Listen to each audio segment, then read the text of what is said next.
Ici on a un fuchsia qu'on classe dans les grimpants par sa grande vigueur.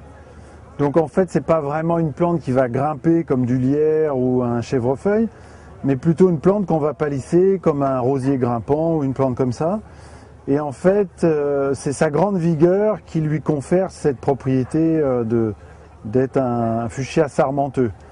Alors en fait c'est pas vraiment une nouveauté puisque c'est une vieille variété qui date des années 1930 mais qui a été remise au goût du jour et qui est vraiment intéressante.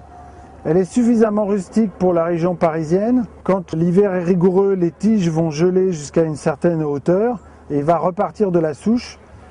Par précaution, il vaut mieux pas le mettre trop exposé au vent froid de l'est et du nord, mais plutôt un peu protégé. Il supporte davantage le soleil que d'autres variétés, donc on peut le mettre un peu plus au soleil.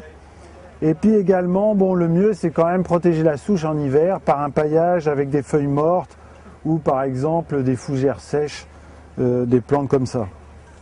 Sa floraison aura lieu surtout à partir du mois de juillet et puis tout l'été et jusqu'en automne, jusqu'au gelé.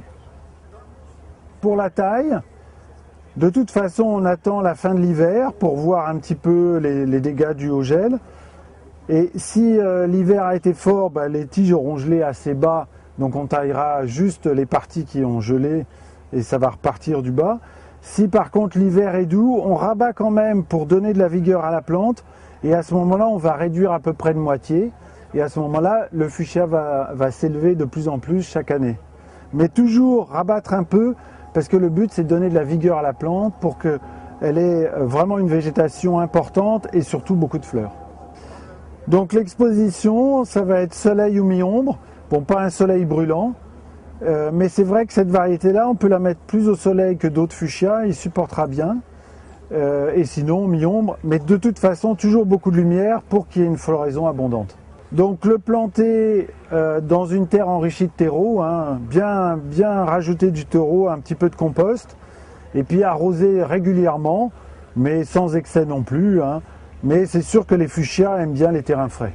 On peut le cultiver en pot, mais à ce moment-là, il faudra mettre un pot assez important, bien enrichir en engrais riches en phosphore, potasse, et effectivement, au bout d'un moment, changer le pot hein, quand le pot est devenu trop petit.